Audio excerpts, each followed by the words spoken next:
야구 팬들로부터 항상 롯데자이언츠가 이제 뭐 봄대 이런 얘기를 들으면서 좀 속상해했던 팬들도 많이 있을 거예요. 근데 롯데가 최근 11년 만에 오늘 4월 30일 날 네. 단독 1위에 올랐습니다. 그리고 13년 만에 8연승을 달렸어요.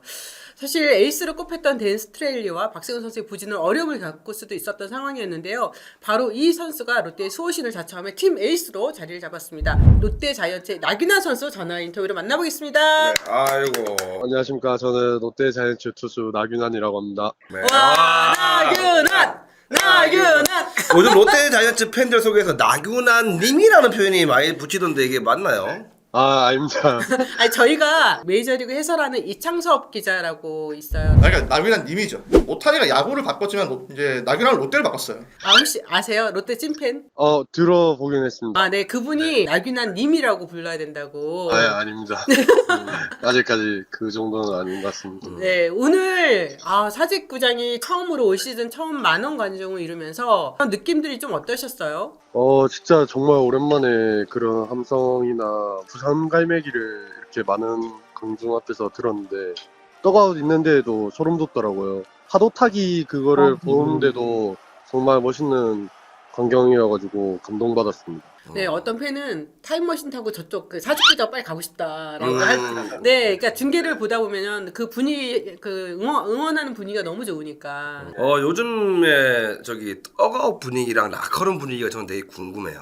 라커룸에서는 뭐 큰 그건 없는데 이제 떡아웃에서 보면 저희가 뭐 초반에 점수를 내주고 지고 있더라도 항상 보면 분위기 자체가 넘어가는 게 없고 저희 쪽으로 오히려 더 오는 쪽인 그런 분위기를 형성이 되더라고요. 오늘 같은 경우에도 지고 있더라도 뭔가 이제 투수들이나 타자들이 다 같이 응원하면서 그런 분위기가 지금 8연승 하면서 제일 좋아진 부분이지 않나 생각하고 경기 끝나고 나서도 이 분위기 계속 이어가려고 이제 코치님 감독님께서도 이 분위기 형성을 좀 많이 해주신 덕분에 지금 이렇게 연승을 할 수 있는 것 같습니다. 그 나균현 선수가 27일 경기까지 이제 포수로서 승리 기여도가 마이너스 3.2연이었는데 이번에 27일 경기를 치르면서 투수로서 승리 기여도가 플러스 3.52. 그래서 아마 또 이야기 들었겠습니다. 이제 나종덕의 빚을 다 갚았다. 네, 그 얘기 들으셨죠? 네, 들었는데 뭐 아직 한참 남은 것 같고 더 잘해야 될 것 같고 그 제가 포수했던 시절 때 팬분들께 많이 실망한 부분이 있었을 텐데 지금 조금씩 갚아 나가고 있다고 생각하고 있습니다. 이름도 잘 바꾸고 포지션도 잘 바꾸고 그죠? 참 잘했어요, 그죠? 아니 그 개명을 그 손아섭 선수가 개명한 그 장명소 가서 하셨어요? 네네, 그때는 롯데에 계셨기 때문에 먼저 제가 어디인지를 물어보고 소개받아가지고 가게 됐어요. 2020년 포수에서 투수로 포지션을 전향했고 또 1군에서는 투수로서 3년 차예요. 네, 올 시즌 처음으로 풀타임 선발 투수로 보내고 있는데 여러 가지 그 부분에서 좀 소감을 이야기를 좀 해주십시오. 뭐 아직 시즌 초반이기 때문에 뭐 제가 선발로 풀타임 뛴다라는 보장이 없기 때문에 뭐 물론 선발진이 아직 팬분들이 생각하시는 만큼 성적이 안 나고 있지만 그래도 충분히 자기 몫을 할 형들이고 또 외국인들도 충분히 할 거라 믿고 있기 때문에 형들이 또 안 좋을 때 제가 또 선발진 막내로서 파이팅 해주는 게 제가 할 일인 것 같고 지금 잘하고 있지만 앞으로가 더 중요하다고 생각해서 더 잘 준비해야 될 것 같습니다. 올 시즌 지금까지 성적을 이렇게 숫자들을 봤을 때 어떤 기분이 드세요? 성적 이런 거는 솔직히 크게 신경을 안 쓰려고 하고 있고 왜냐면 그런 거를 좀 연연하다 보면 다음 경기에 영향이 있다고 생각하기 때문에 그 날에만 좀 좋게 기분을 가져 다음 날부터는 다음 경기를 많이 생각을 하고 있고 또 배현수 코치님께서도 방심하지 말고 다음 경기를 잘 준비해야 나중에 안 좋았을 때도 더 좋게 할 수 있다고 계속 얘기를 해주신 덕분에 그런 부분에 있어서 좀 많이 배우고 있는 입장입니다. 뭐 어떻게 보면 올해 풀타임으로 투수로 이제 처음 시즌을 보내고 있는데 이제 3년밖에 안 됐잖아요, 그죠? 투수 전향한 지. 근데 더 좋아져요, 그죠? 경기를 하면 할수록. 뭐 올 시즌을 앞두고 또 특별히 뭐 보완하거나 아니면 작년보다 내가 또 이 부분이 많이 바뀌고 좋아졌다라는 부분이 좀 있나요? 제가 메커니즘 쪽이나 뭐 구종에 대해서 뭐 추가하거나 그런 부분은 전혀 없고요. 이제 투수를 얼마 한지 안 됐기 때문에 이제 선발을 준비하면서 긴 이닝을 던지기 위해서는 체력을 훨씬 더 많이 준비해야 되겠다 생각했고, 그 부분에 있어서 좀 많이 보강했던 게 이닝을 지나갈수록 아직까지 스피드나 이런 부분에서 힘이 안 떨어지는 게 느껴지더라고요. 그런 부분에 있어서 좀 올해는 더 좋아지지 않았나 생각하고 있습니다. 지금 타자를 상대하는 부분이 저는 굉장히 좋아졌다고 느끼고 있거든요. 마운드에서 소싸움이나 이런 것들이. 그게 포수를 해본 경험이 있어서 그게 특별히 뭐 플러스 되는 게 있나요? 사실 그걸 무시 못하는 것 같아요. 왜냐면 포수할 때 저도 똑같이 볼 배합을 하기 때문에, 또 포수할 때는 타자의 뒤에서 보기 때문에 앞에서 어떻게 타이밍이 맞고 이런 거는 안 보일 때가 있는데, 또 투수를 할 때는 앞에서 타이밍이 걸리고 안 걸리고 이런 걸 한 번씩 보이더라고요. 그런 부분에 있어서는 조금은 도움이 되는 것 같습니다. 그러니까 이전 아마추어에 있다가 프로에 입단을 했을 때 당시 상황을 조금 이제 설명을 해볼게요. 당시 이제 롯데에는 강민우라는 이제 쉽지 않은 경쟁 상대가 있었잖아요. 학창 시절에는 NC 팬이셨잖아요. 아니요, 저 원래 롯데 야구를 보고 야구를 시작해요. 맞네. 롯데를 보고, 그때 제가 첫 경기 보러 갔을 때가 롯데랑 SK 할 때였는데, 그럼 정근우 프로가 있었겠네요. 딱 계실 때 제가 처음으로 야구를 보러 왔습니다. 와. 나를 보면서 고왔구나. 맞습니다. 이게 야구 잘하는 이유가 있다니까. 그러면 그렇게 어린 시절에 내가 정말 좋아했던 팀에 지명을 받고 그 팀의 선수가 됐을 때 첫 유니폼을 입었을 때 어떤 기분이 들었어요? 지명 거기 딱 하러 갔을 때 솔직히 아무 생각이 안 들더라고요. 내가 지명을 받는 순간에도 그 유니폼을 입고 모자를 썼는데도 그냥 머리가 좀 하얘졌던 것 같아요. 너무 기분 좋아서 그런 거일 수도 있는데 그 현장 분위기에 머리가 하얘졌던 것 같습니다.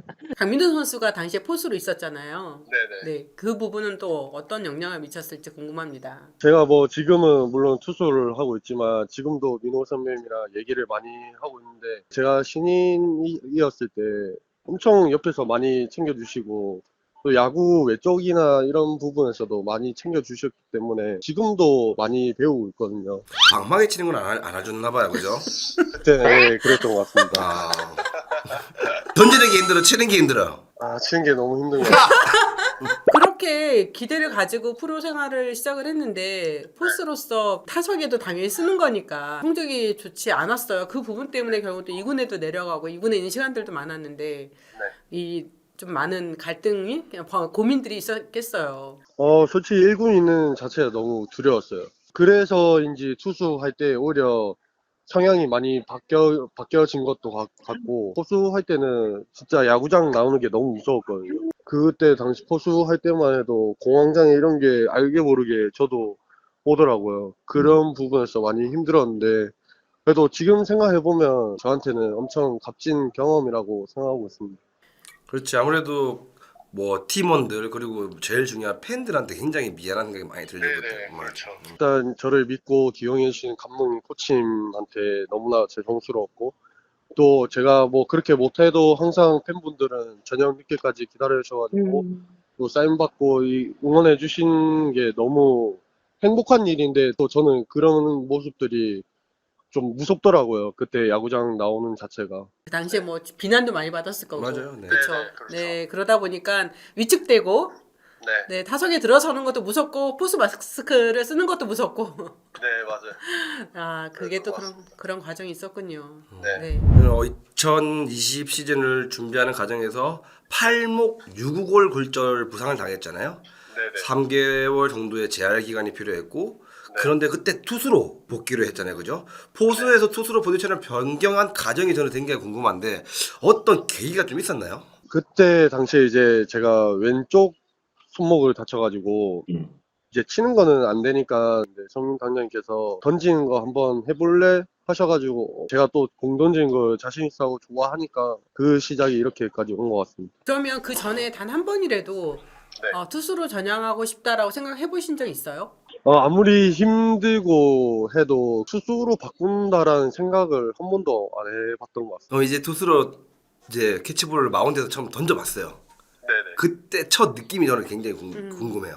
그냥 재밌었어요. 그때 당시에는 제가 나 투수로 바꿔야 되겠다 생각을 안 했기 때문에 그 마운드 올라갔을 때 재미삼아 한번 던져보자 했던 그런 마음으로 올라가서 그냥 재밌게 던졌던 것 같습니다. 근데 정말 이게 지나왔으니까 이렇게 얘기하지만 맞아요. 이게 정말 어려운 일이었던 게 뭐냐면 2020 시즌 초반에 이제 퓨처스 리그 타석의 타격의 타자였다가 포수였다가 7월 20일부터 투수로 전향하는 것이 확정이 됐던 거였잖아요.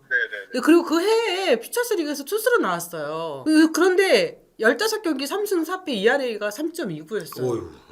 그리고 투수 전향 초반 최고 구속이 140km대였었고요. 마치 투수를 원래 했던 선수인 것 마냥 기대 이상의 활약을 펼쳤거든요. 본인도 좀 되게 놀랬을 것 같아요. 제가 워낙 뭐 포수할 때는 도루나 이런 거는 제가 또 자신 있어 했고 던진 거에 대해서는 이제 어릴 때부터 좀 자신 있어 했었어요.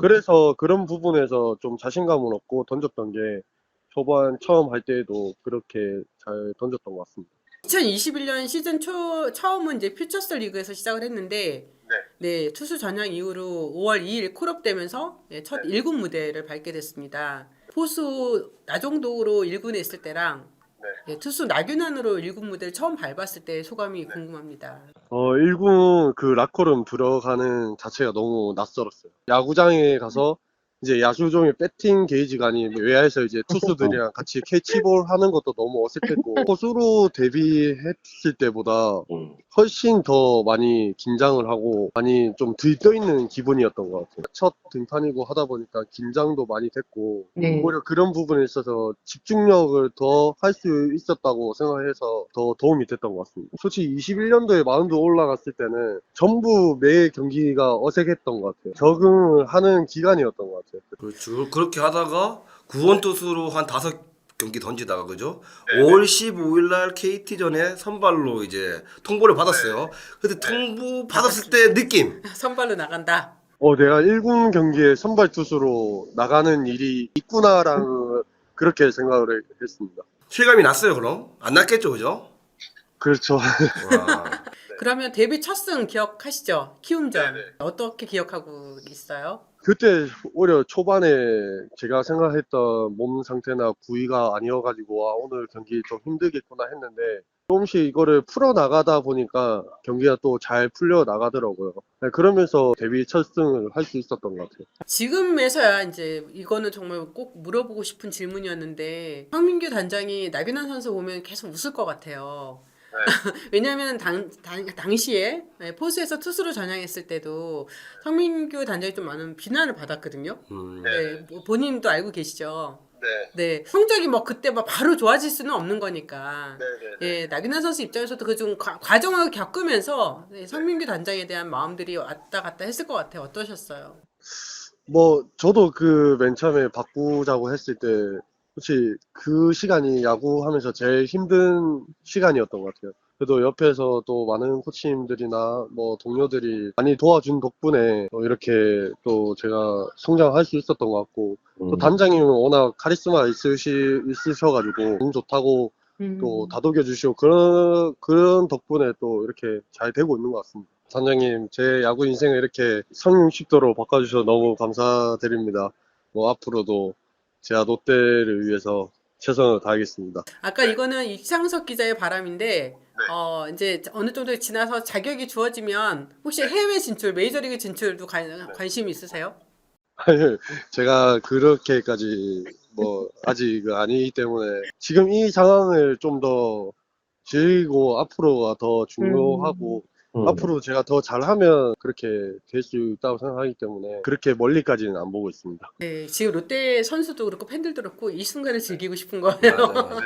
지난번에 제가 배영수 코치 인터뷰하러 갔다가 나균환 선수랑 인터뷰한 적 있었어요, 그쵸? 상동에서. 네, 네네. 그때 배영수 코치에 대해서도 물어봤었고 본인도 내년 시즌, 그러니까 2023년이죠. 2023년에 대한 기대를 굉장히 크게 또 그런 포부도 밝혔는데 그런 선수랑 제가 지금 전화 인터뷰를 하고 있으니까 저도 굉장히 기분이 좋네요.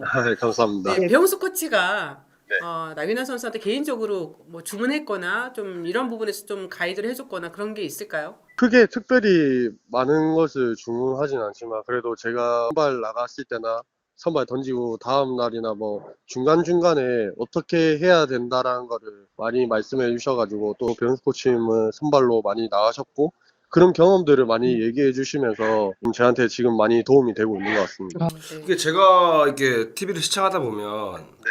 홈플레이트를 굉장히 넓게 사용하고 특히 몸쪽 공을 저는 이제 배용석 코치가 선수 시절 때 몸쪽 공을 굉장히 많이 던졌거든요. 두 분에서 많은 대화가 오간 게 아닌가 싶을 정도로 몸쪽 공을 굉장히 적극적으로 던지는 모습을 보면서 깜짝 놀랐는데 무슨 몸쪽 공을 즐겨 하는 승부사 기질이 있는 건가요?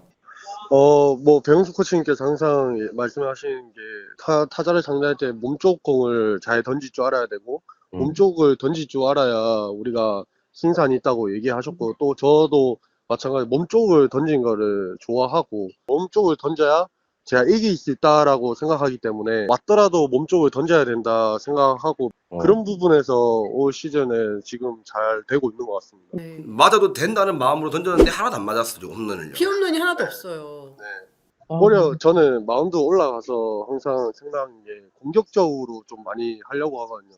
안타를 맞더라도 빠른 카운트에 맞으려고 하고 홈런을 맞더라도 내가 공격적으로 해서 홈런을 맞자라고 항상 마운드에 올라가기 때문에 그런 부분에서 좀 좋은 것 같습니다. 지금 최근에 브레이킹볼이나 뭐 스플리터 구사를 하고 있는데 이런 부분들을 활용하는 법에 대해서 조금 많이 가르쳐 주시는 분들이 있나요? 스플리터 같은 경우에는 제가 독학으로 좀 연습을 많이 했던 것 같고 원래 전 커브를 안 던졌는데 이제 작년에 후반기에 선발로 나가면서 커브가 필요하겠다 생각이 들어가지고 세웅이 형한테 커브를 많이 배웠던 것 같습니다. 얼마 전에 발표한 아시안게임 198명의 예비 명단에 나균아 선수 이름이 있습니다. 와, 어떨 것 같아요? 뭐라 해야지 그 예비 명단에 있는 것도 사실 진짜 기분 좋은 일이고 하지만 뭐 아직 정해진 것도 아니기 때문에 지금 현재가 중요하다 생각하고 뭐 나중에 좀 더 계속 이렇게 잘 되고 있으면 또 제가 좋은 또 결과가 있지 않을까 그렇게 생각합니다. 집에 들어가는 게 굉장히 행복하겠어요. 딸도 딸도 그렇고 와이프도 그렇고 지금 와이프가 엄청 잘해줄 것 같은데 와이프가 뭐래요? 매 경기 할 때마다 저를 좀 다른 사람으로 한 번씩 보더라고요.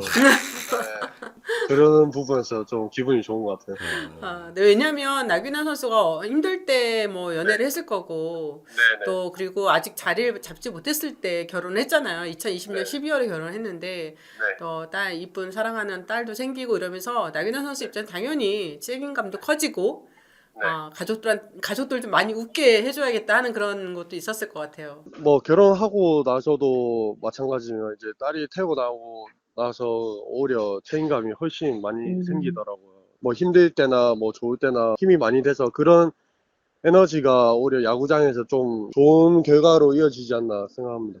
지금도 잘 해주고 있지만 내가 더 잘해서 딸이랑 행복하게 살 수 있게끔 내가 더 잘할게. 고마워. 리우리 아빠 예. 올 시즌 개인 목표가 있다면 어떻게 될까요? 제일 첫 번째 목표가 선발뿐만 아니라 뭐 어느 위치에서든 1군에 풀타임 있는 게 첫 번째 목표인 것. 작년에 제가 프로 와가지고 1군에서 풀타임을 뛰어봤는데 그만한 행복이 없더라고요. 그러면서 또 올해도 나 작년처럼 풀타임을 있다 보면 또 좋은 결과가 자연스럽게 따라온다고 생각하거든요. 그렇기 때문에 최종 뭐 지금 가지고 있는 목표는 풀 시즌을 뛰는 게 첫 번째 목표인 것 같습니다. 다음 게임 어디예요? 다음 선발. 다음 광주 기아전입니다. 수요일 날. 야 상승세인 두 팀이 만나버렸네, 그죠? 네네 맞습니다. 재밌겠네요. 재밌겠네요, 정말. 네. 마지막으로 롯데자이언트 팬들하고 전국의 야구시다 구독자분들한테 마지막으로 인사 부탁드리겠습니다. 또 이렇게 많은 롯데자이언츠 팬분들께서 8연승 하는데 많은 큰 힘이 됐던 것 같은데 또 저희 롯데자이언츠 팬분들뿐만 아니라 야구 팬분들께 너무 감사드리고 앞으로 저희 KBO 선수들이 좋은 모습 보일 수 있도록 최선을 다하겠습니다. 요즘에 야구장 출근하는 길이 굉장히 즐겁죠? 즐겁습니다. 지금 뭐 입가에 미소가 떠나지는 않아 지금. 네, 오늘 감사합니다. 4월 28일 한국야구위원회와 대한야구 소프트볼 협회는 올해 열리는 2022 항저우 아시안게임 예비 명단을 198명을 발표했습니다. 정근의 야구 시간.